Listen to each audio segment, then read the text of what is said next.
Vamos a ir a los versículos 29 al 36.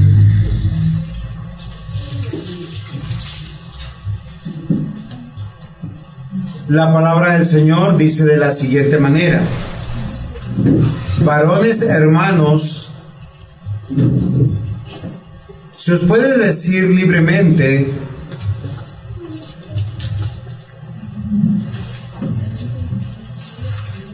del patriarca David, que murió y fue sepultado, y su sepulcro está con nosotros hasta el día de hoy.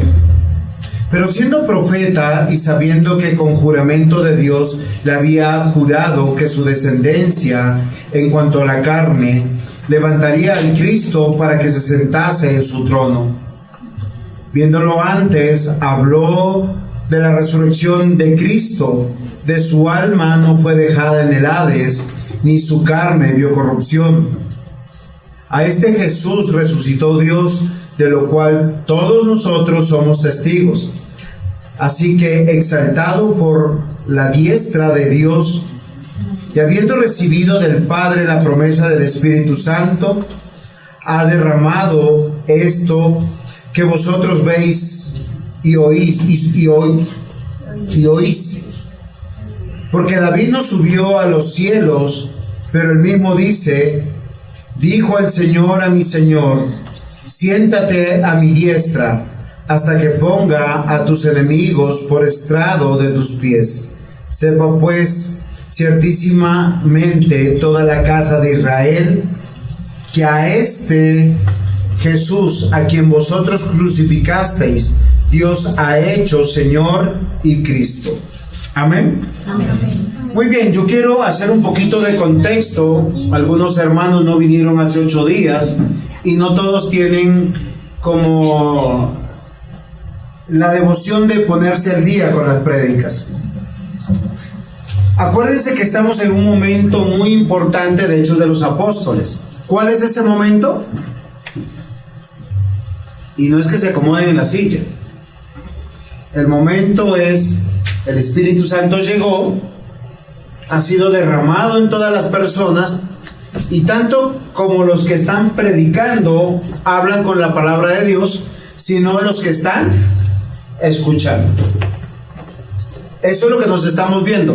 La llenura de Dios o la llenura del Espíritu Santo no es para hacer cosas raras, no es para hablar en lenguajes raros. ¿Sí me comprenden? La Biblia dice es para entender, comprender y proclamar la palabra de Dios. Tener ojos para ver, oídos para escuchar, una mente para entender. Un hermanito puso en Facebook: es que la salvación requiere creer y no entender. Eso no es así. La fe nuestra es lógica, es racional, y tenemos que comprender todas las cosas. Ahora yo quiero que ustedes mediten en algo, porque Pedro está haciendo algo muy, muy importante.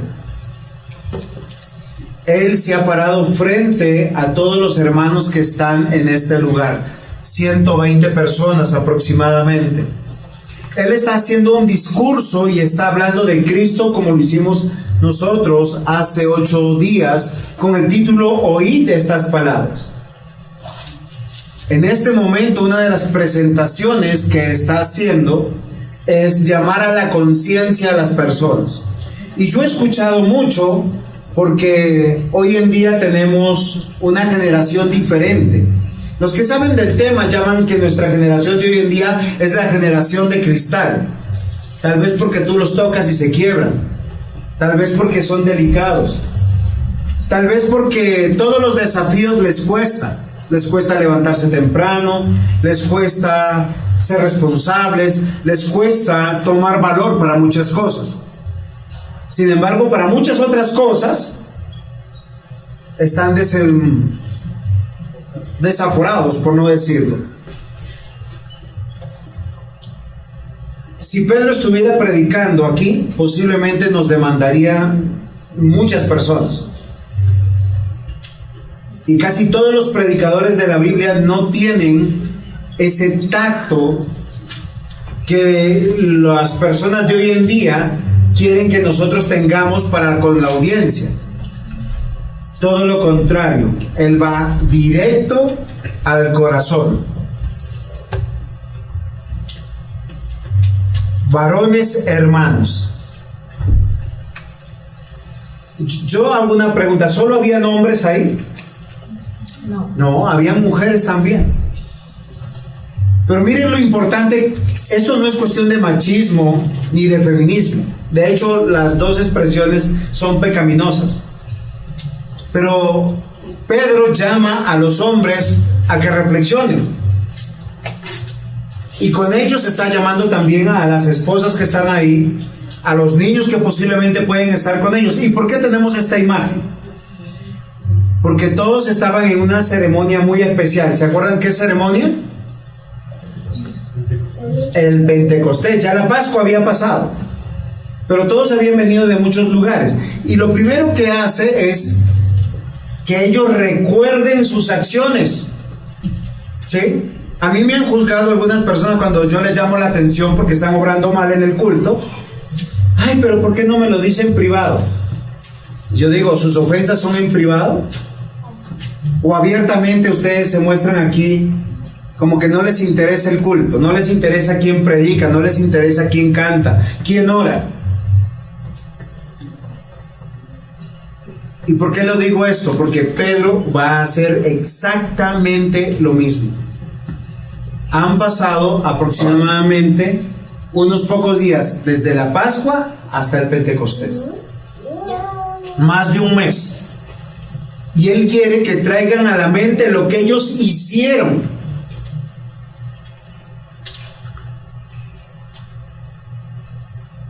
Yo les hago una pregunta. ¿Quién mató al Señor Jesús? Eliana, ¿quién mató al Señor Jesús? Los romanos. Angie, ¿quién mató al Señor Jesús?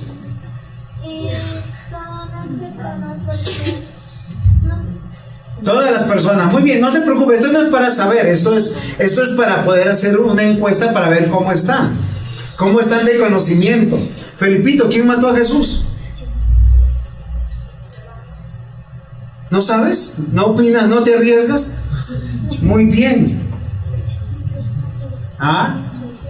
Porque acá hay unas personas que son llamadas, dice, varones hermanos. Se os puede decir libremente que el patriarca David murió, fue sepultado, y les va a hacer recordar una profecía del rey David, al cual se le había prometido que su descendiente, aunque iba a morir, no iba a quedar preso de la muerte, ni su cuerpo se iba a podrir. Básicamente es eso. Y luego dice algo muy interesante más adelante: sepa pues ciertísimamente toda la casa de Israel que a este Jesús, a quien vosotros crucificasteis, Dios le ha hecho Señor y Cristo. Y saben básicamente lo que les está diciendo: ustedes lo mataron. Así comienza el discurso de Pedro. Es como cuando yo le digo: ay, usted se está portando mal, siéntese bien, guarde el celular, cante, llegue temprano. Ay, pastor, pero ¿por qué no me lo dice? Y algunos han nacido en la iglesia y están toda su vida en la iglesia. Sin embargo, yo quiero que recuerden cómo comienza Pedro. Ustedes lo mataron. Básicamente le está diciendo eso. Pero voy a leer el pasaje de Lucas 23 para que entiendan que ellos qué tienen que recordar y cómo la Biblia lo recuerda. Esta es mi introducción. Lucas 23. Vamos a hacer primer acto, segundo acto, tercer acto, cuarto acto en Lucas 23. Y ustedes van a usar un poquito su imaginación y piensen en eso. Lucas 23, versículos 26 al 31. Dice: y llevándole tomaron a cierto Simón de Cirene que venía del campo y le pusieron encima la cruz para que le llevase tras Jesús. Acuérdense, esto es un pasaje bíblico que está contando los eventos del Gólgota. Jesús está cargando su cruz de madera. Él ya no puede más. Se caía. La gente lo escupía.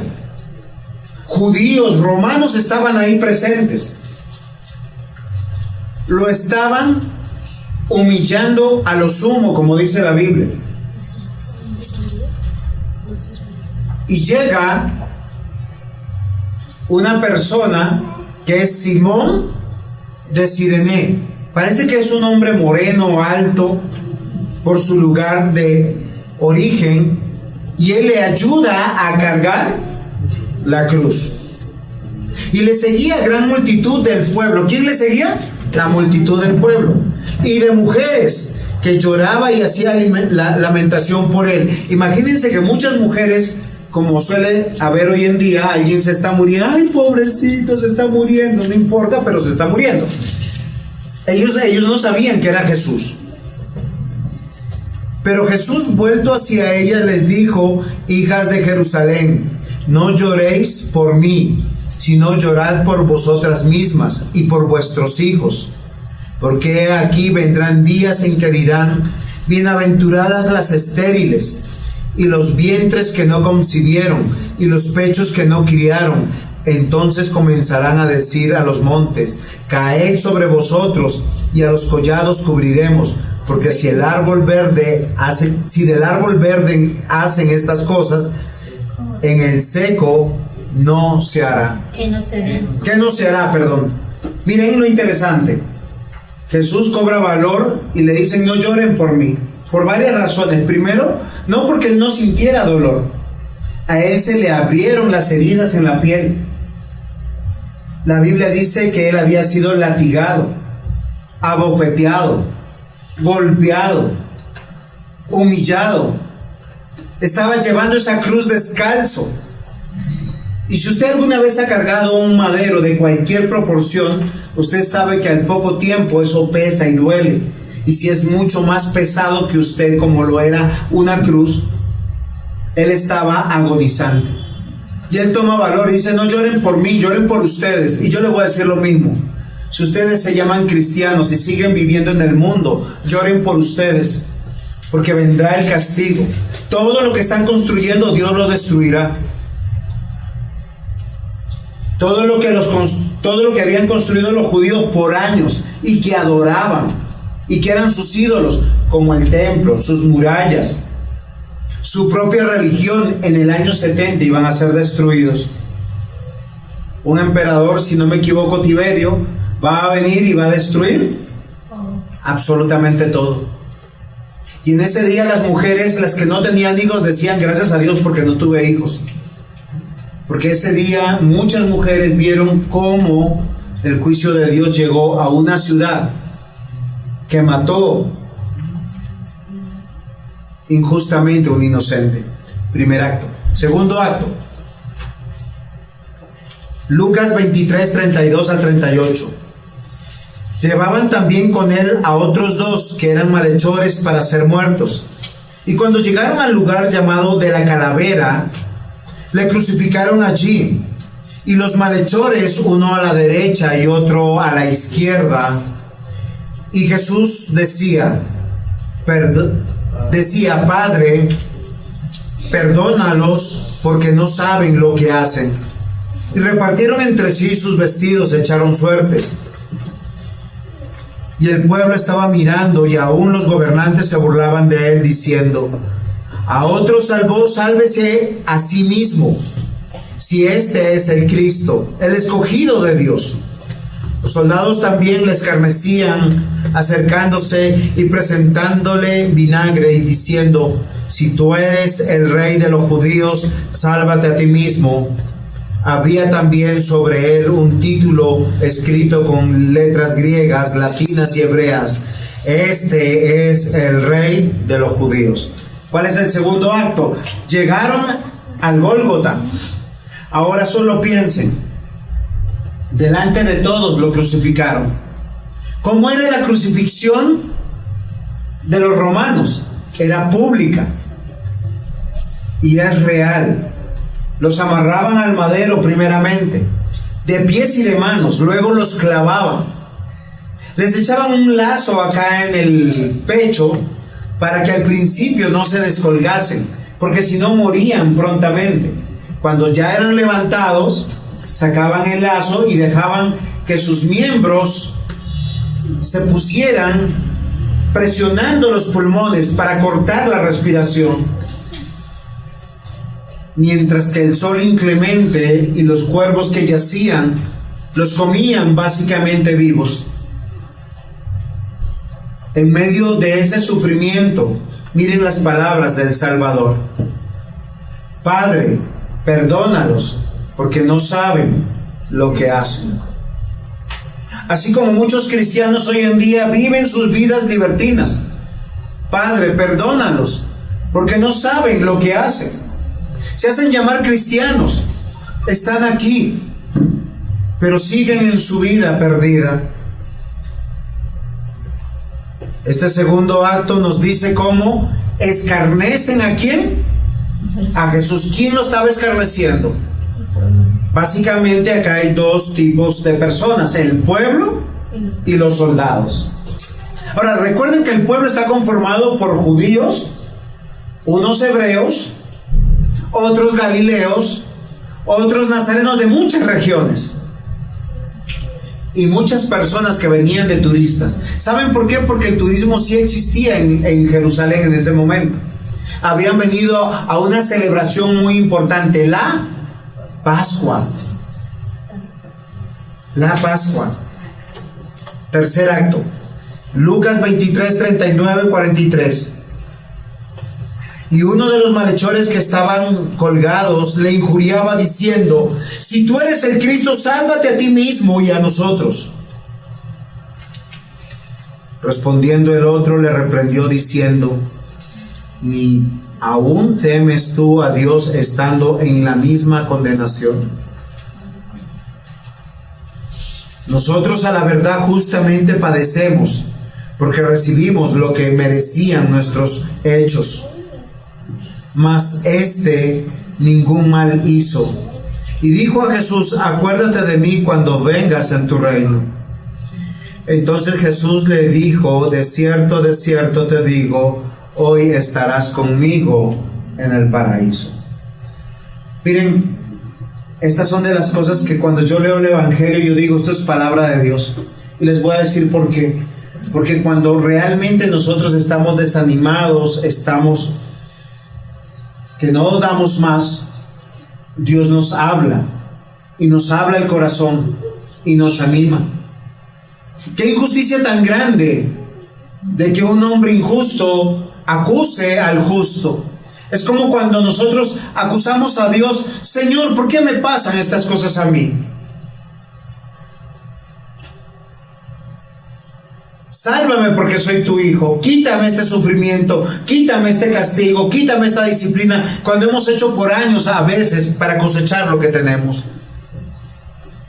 La razón del hombre que es salvo al lado de Jesús es reconocer en medio de su sufrimiento y de su justo sufrimiento que Dios es Dios y que la recompensa ¿dónde llega? En la eternidad. Básicamente está diciendo: pon tus ojos en Jesús para la resurrección. Miren, en estos tres actos, en el primero, Él consuela a unas mujeres y le dicen: no lloren por mí, lloren por vosotras y por sus hijos. Lo que están haciendo es un teatro. Lo segundo, cuando Él es colgado y todo el mundo se está burlando, dice: Padre, perdónalos porque no saben lo que hacen. Tiene misericordia aún de los necios. Es como aquellos que son traídos a la iglesia a pesar de sus vidas libertinas. Y el tercer acto que está aquí es que el Señor salva aún en medio de su propio sufrimiento y su propia entrega.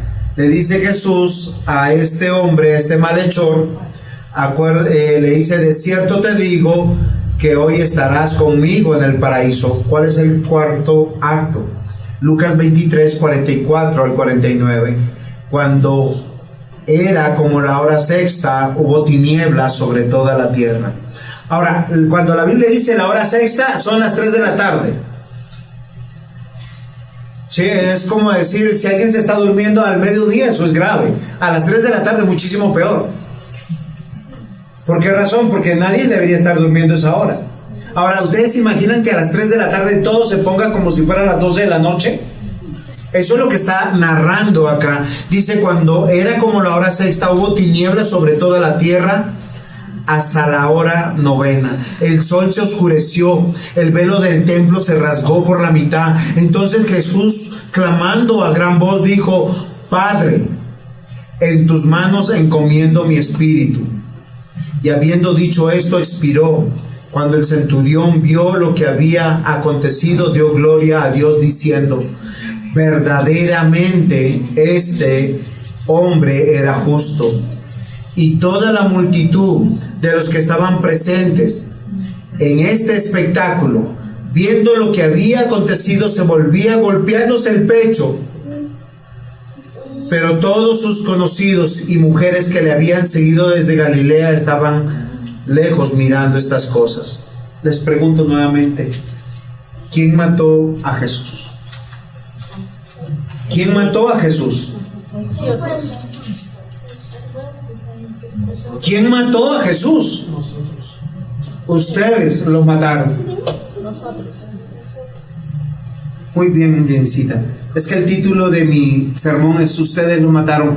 Pedro está diciéndole: varones israelitas, ustedes lo mataron. Recuerden. Recuerden. Ese es el título del sermón. Pero miren lo interesante cuando comienza el sermón de Pedro, cómo él hace de manera implícita ese vosotros. Dice: varones, hermanos. O sea, yo soy parte de ustedes mismos. Recuerden que los que están ahí son cristianos. ¿Y por qué comienza de esa manera? Miren, yo les voy a decir algo que es muy bonito. Es ver cuánto amor y cuánta misericordia hay de Dios, de llamarnos a la fe, al arrepentimiento cuando estamos en nuestros delitos y pecados. Cuando nos llama a reconvenir, cuando nos dice: oye, reflexiona cómo estás viviendo, reflexiona en lo que hiciste. Ellos lo mataron un viernes. Y qué curioso, porque los viernes en estas sociedades son terribles. Los viernes con nuestras vidas muchas veces matamos al Señor una, otra y otra vez, porque Él murió por nuestros pecados. ¿Y saben qué es lo peor de todo?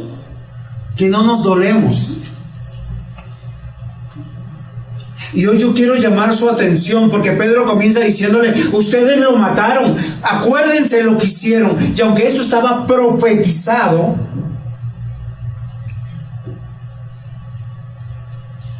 nosotros somos responsables.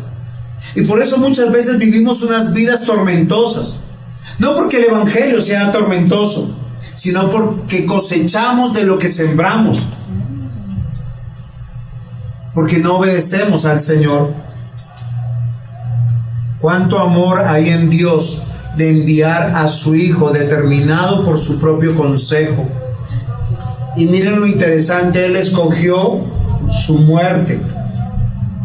Él no podía morir de otra manera. El unigénito Hijo de Dios tenía que morir, y estaba anunciado desde Génesis 3:15. Y fue profetizado cuando ellos fueron libertados por la sangre de un cordero que libró a los primogénitos de Israel. Y murieron todos los primogénitos de los impíos. Por eso yo no tengo ninguna envidia de los no creyentes, ni quiero emparentar con los no creyentes. No porque los desprecie, sino porque son enemigos de Dios y del pueblo de Dios. Hoy, mis hermanos, yo quiero recordar que el Señor no acusa a los judíos, no acusa a los romanos, no acusa a Pilatos, no acusa a los fariseos. Él a quién hace responsable de por quién murió nuestro Cristo, nuestro Señor. A su propia iglesia. Por eso hoy domingo estamos aquí diciéndole: Señor, tú eres digno de recibir toda nuestra alabanza, nuestra adoración.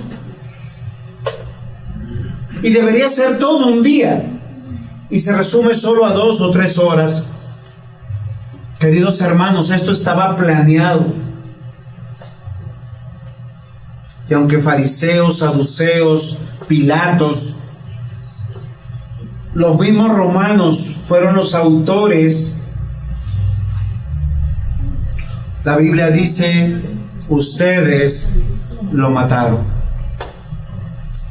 Bueno, Yenicita dice que mejor hubiese sido nosotros lo matamos, pero ustedes, mis hermanos, lo mataron, tal como lo dice Pedro. Amados hermanos, la Biblia dice que Él fue entregado por el plan predeterminado y el previo conocimiento de Dios. Clavasteis en la cruz por manos de impíos y le matasteis.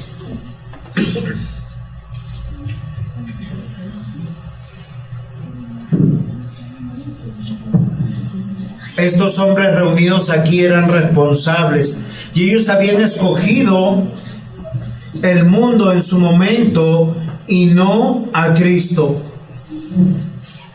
Miren, Jesús se había presentado con todas las credenciales. Es como hoy yo les presento las credenciales de nuestro Señor, por el cual ustedes y yo deberíamos renunciar al mundo, a los placeres de este mundo que son efímeros, y buscar vidas consagradas a Dios. No son vidas religiosas las que Dios pide. Si usted está casado, sea un buen esposo, una buena esposa. Si usted está casado y tiene hijos, sea un buen esposo, una buena esposa, y sea un buen padre, una buena madre. Si usted está soltero, la Biblia dice que tiene el tiempo de servir más al Señor, porque dice: los casados se tienen que dedicar unos a otros. Amados hermanos, la Biblia dice que ellos no escogieron a Cristo. Yo les voy a decir algo que es triste, pero es una realidad. Muchos de los que estamos aquí, no es uno ni son dos, puede que sea la mayoría. Si estuviéramos en los zapatos de este mismo pueblo, hubiésemos elegido las mismas cosas. Mateo 27, versículos 17 al 23. Reunidos pues ellos, les dijo Pilatos. Ahora miren, Pilatos, ¿ustedes recuerdan quién era Pilatos? Un hombre cristiano, ¿cierto? No, no era cristiano. No se vayan a confundir. Era un hombre malvado, un hombre político, un hombre que usaba a las personas y usaba a las masas en su propio beneficio. Un hombre agorero que le gustaba estar bien con Dios y con los brujos. ¿A quién queréis que os suelte? ¿A Barrabás o a Jesús llamado el Cristo? Porque sabía que por envidia le habían entregado. Ni siquiera Pilato, siendo un hombre tan malvado, podía ir contra un principio de integridad. Él dice: yo no lo puedo matar.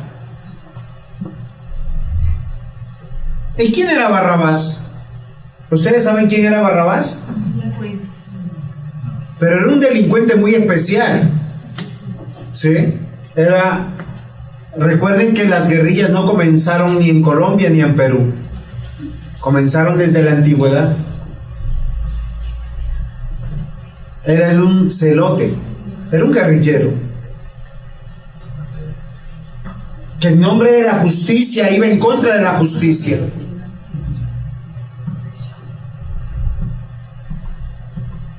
Y Pilatos posiblemente saca a Barrabás. Ya la cruz estaba preparada no para Cristo, sino para Barrabás. Y le pregunta al pueblo y les dice, él sabía en su conciencia que por envidia había sido entregado, y estando él sentado en el tribunal, su mujer le mandó a decir: no tengas nada que ver con este justo, porque hoy he padecido mucho en sueños por causa de él.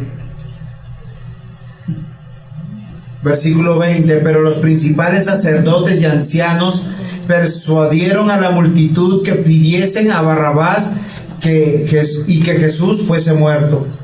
Y respondiendo el gobernador les dijo: ¿a cuál de los dos queréis que os suelte? Y ellos dijeron: a Barrabás.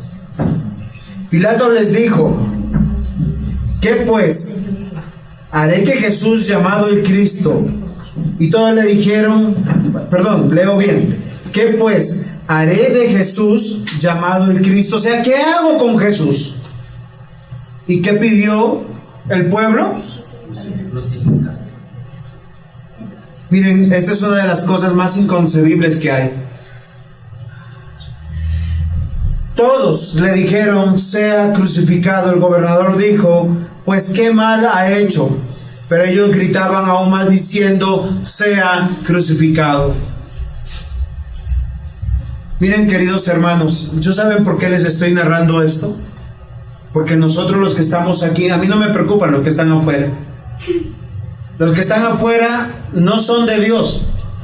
Y cuando digo afuera, es fuera de la iglesia, porque hay otros hermanos reunidos en otras iglesias. Los que están fuera de la iglesia, ellos no me preocupan, porque el Señor no los ha traído ahí a la salvación, no los ha traído a escuchar el evangelio. Todos estos hombres y mujeres que están reunidos frente a Pedro tienen que recordar todos estos momentos, que ellos en su momento, racionalmente y voluntariamente, ¿qué decían? Crucifícale, crucifícale. Y ellos declaraban su enemistad y el aborrecimiento del unigénito Hijo de Dios, que los llamó y que los ha llamado a la salvación. Y yo creo que hoy ustedes y yo tenemos que reflexionar, porque debemos abandonar nuestras vidas de pecado, nuestra vida de decirle a Dios: crucifica y crucifica a tu Hijo, porque Él murió por nosotros. Él murió por nuestros pecados. Cuando estábamos siendo enemigos, Cristo estaba muriendo por estas 120 personas, dentro de los cuales estaban dentro de este pueblo, y gritaban todos, dice a una sola voz: crucifícale, crucifícale. ¿Tú eres de aquellos? Tú puedes hoy ver cuánta misericordia de Dios en esta semana, cómo ha tenido que, en vez de consumirte, miren cuántos jóvenes han muerto, miren las noticias, cuántos adultos han muerto, cuántas personas mueren en medio de la guerra entre Rusia y Ucrania hoy en día, países que los dos se declaran cristianos ortodoxos, pero la guerra ha llegado. ¿Hasta cuándo, cuánta necedad habrá en nuestro corazón en seguir diciendo y olvidando la misericordia de nuestro Dios? Porque la misericordia del Señor nos debe de alcanzar y quebrantar nuestro corazón, no causar sonrisa, sino arrepentimiento. Porque nuestras vidas están negando a aquel que nos amó. De tal manera amó Dios al mundo. Él envió a su Hijo, no para separarlo entre cristianos y no cristianos, sino para que todos vayamos a Él y creamos en Él, y que Él es el Cordero de Dios que quita el pecado del mundo.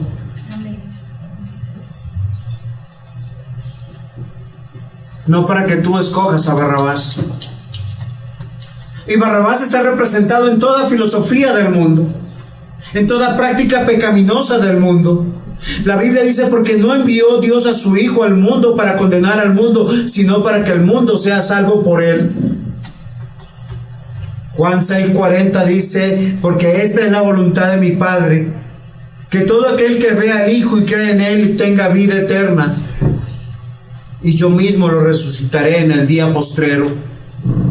¿Cuál de los dos acompañantes de Jesús te representa? Aquel que está diciendo: sálvate y sálvame, porque algunos son así de descarados. Fornican, adulteran, se emborrachan, se drogan, se van al mundo y le están diciendo: Señor, sálvame, yo no me puedo salvar.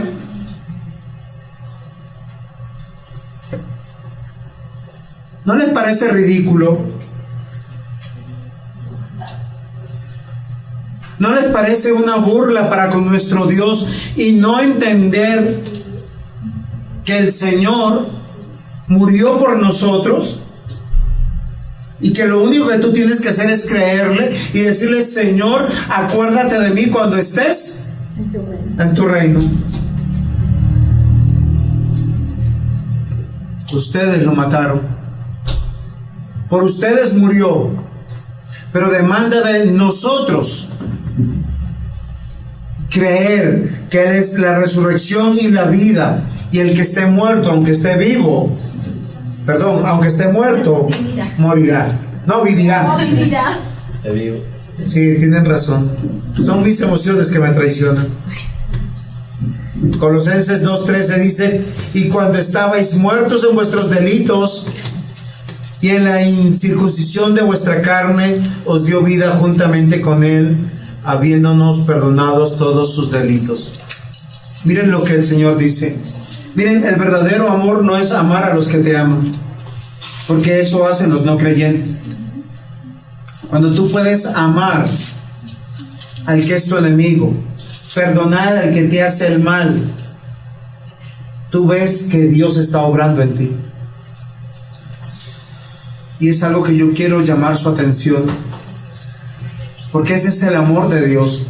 Efesios 2, versículos 4 y 7 dice: pero Dios, que es rico en misericordia, por su gran amor con que nos amó, aún nosotros muertos en pecados, nos dio vida con Cristo. Por gracia sois salvos, y juntamente con Él nos resucitó.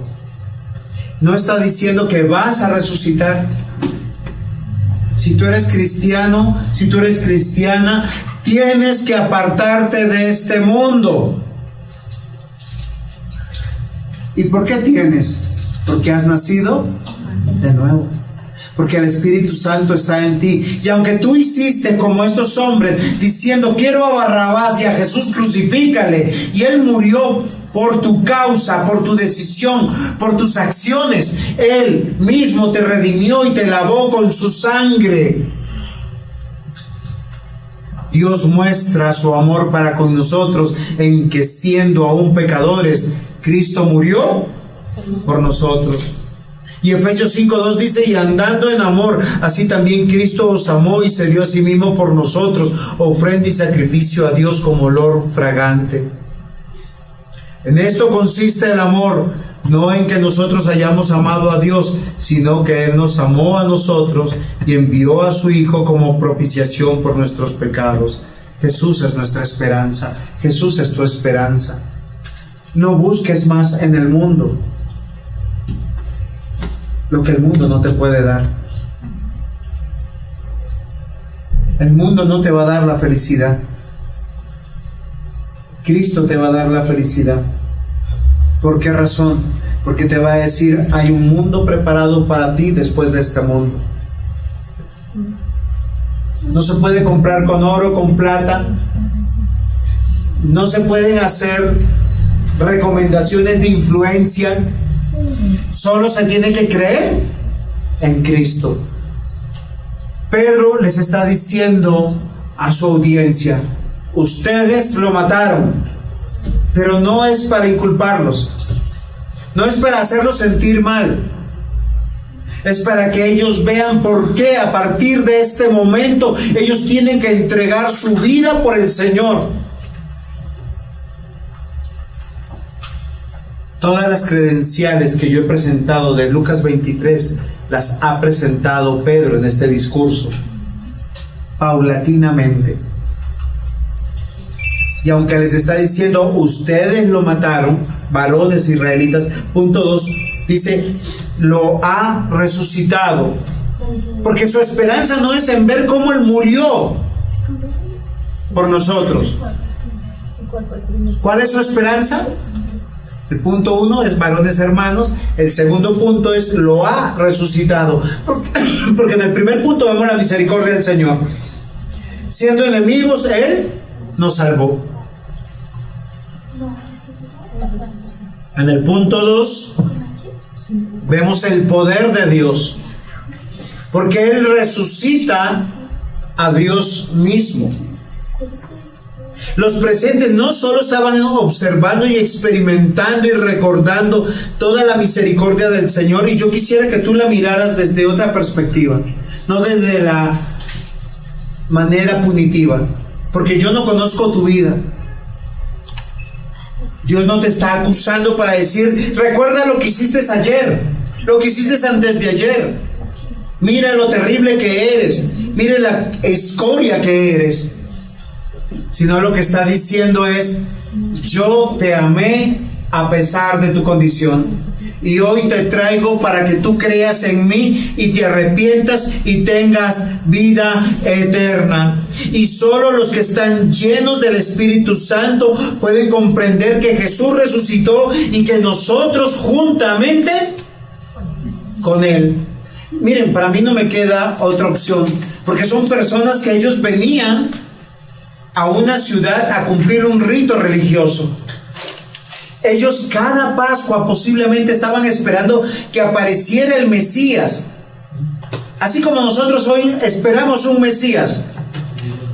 No, hay muchos ciudadanos en Colombia que esperan un Mesías que traiga justicia social, mejor economía, abundancia de pan. Cada elección, cada 4 años, así le pasa a Colombia. Pero yo estoy convencido que Dios pone y quita. Yo le decía eso a mi papá en las elecciones pasadas. Me decía mi papá esta mañana, hijo, pero estamos peor que antes. Porque este señor Pedro Castillo ahora está haciendo una constituyente para quedarse unos pocos de años, rompiendo todo lo que había prometido que no iba a hacer. Puso a todos los delincuentes del Perú, que fueron antes guerrilleros, a ser ministros, senadores, y el Perú está en caos. Hoy yo tengo un familiar que está saliendo del Perú para Estados Unidos, porque todos los precios se dispararon. Pero así es nuestra cultura humana, busca un Mesías. Y posiblemente los judíos llegaban cada Pascua para ver que el Mesías aparezca y sea un Mesías político, un Mesías que derrotara a los romanos, derrotara a la clase judía dirigente y que el pueblo pudiera gobernar. Lamentablemente, mis hermanos, eso no es lo que promete el Evangelio. El Evangelio es totalmente diferente y te dice, no pongas tus ojos en esta vida. Hoy tienes que comprender el obrar de Dios, que todo es para su gloria. Y aunque Jesús fue entregado por Judas y por indignos representantes del Imperio Romano, de la religión judía, todo esto es de acuerdo al propósito de Dios, para que la esperanza del creyente esté puesta en aquel que da su vida cuando éramos enemigos de Él. Este es Jesucristo, que por el determinado consejo y anticipado conocimiento de Dios tenía que ir a la cruz. Y Pedro está diciendo, tú puedes creer en Él, y al creer en Él tienes que recordar que Él no quedó en la tumba. Él resucitó. Él no está muerto como David. Su cuerpo no vio corrupción. Y hoy, mis amados hermanos, yo les presento las credenciales de aquel que sí nos trae esperanza, de Jesucristo el resucitado. Esto objetivamente debe ser alimento para nuestra fe, para que usted y yo nos comprometamos, nos consagremos con su iglesia, con su palabra, con vivir en nuestro matrimonio la palabra del Señor, de morir al mundo y vivir para Él. Amén. Amén. Amados hermanos, el mismo Señor Jesús, todo su sufrimiento fue anunciado aún por el mismo rey David. El Salmo 22 que ustedes leyeron al comienzo, el versículo 16 y 17 dice: porque perros me han rodeado, me han cercado cuadrilla de malignos, horadaron mis manos y mis pies. Contar puedo todos mis huesos, entre tanto ellos me miran y me observan. Amados hermanos, la Biblia dice que ustedes mataron al autor de la vida con sus pecados. Nosotros los cristianos, porque Él murió por causa de nosotros, Él llevó nuestros pecados, no los pecados de los judíos, no los pecados de los romanos, sino nuestros pecados. Y nosotros cada vez que escogemos el mundo, escogemos a Barrabás. Cada vez que escogemos el mundo, escogemos decir: crucifícale, crucifícale, crucifícale. Y basta de eso, porque eso sería hipocresía. Hoy, mis hermanos, yo les quiero recordar que aquel que murió en la cruz resucitó. No se quedó en la tumba, Dios lo levantó, porque Jesús es Dios. Juan capítulo 10, versículos 17 al 18 dice: por esto me ama el Padre, porque yo pongo mi vida para volverla a tomar. Nadie me la quita, sino que yo de mí mismo la pongo. Tengo el poder para ponerla y tengo el poder para volverla a tomar. Este mandamiento recibí de mi Padre. Primera de Pedro 3:18 dice: porque también Cristo padeció una sola vez por los pecados, el justo por los injustos, para llevarlos a Dios, siendo la verdad muerto en la carne, pero vivificado en el Espíritu. Hermanos, amada iglesia, Cristo murió en la cruz por nosotros. Nosotros lo matamos. Cristo murió en la cruz, pero no quedó muerto, prisionero del Hades. Él resucitó. Y yo quisiera que tú recordaras por qué el Señor tuvo tanto detalle entre su muerte y su resurrección. Hay 4 evangelios y Hechos de los Apóstoles que permanentemente recuerdan y dedican mucho tiempo a esto. Y vamos a volver posiblemente en varias partes de Hechos de los Apóstoles a recordar lo mismo. Primero, para mostrar el poder de Dios. Segundo, para recordar que Dios es fiel y cumple lo que promete. Por eso yo te digo, no juegues con Dios. Tercero, para comprobar su carácter inmutable. Dios lo dice, Dios lo hace. Él es la vida y Él la puede también tomar. Porque Él está formando una iglesia de personas que han nacido de nuevo, llenas de su Santo Espíritu, mostrando que su enemigo es un enemigo derrotado, confirmando la resurrección de los creyentes y que se van a restaurar todas las cosas. Amados hermanos, ustedes o nosotros lo matamos.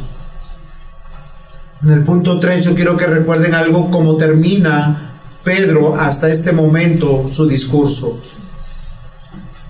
Es Señor y Cristo. Pedro certifica que Jesús es Dios. Y lo importante de la palabra Señor no es como cuando uno dice es amo, porque quedaría muy corta. Él es el que gobierna nuestra vida. A través de tu vida tú sabes quién gobierna tu corazón.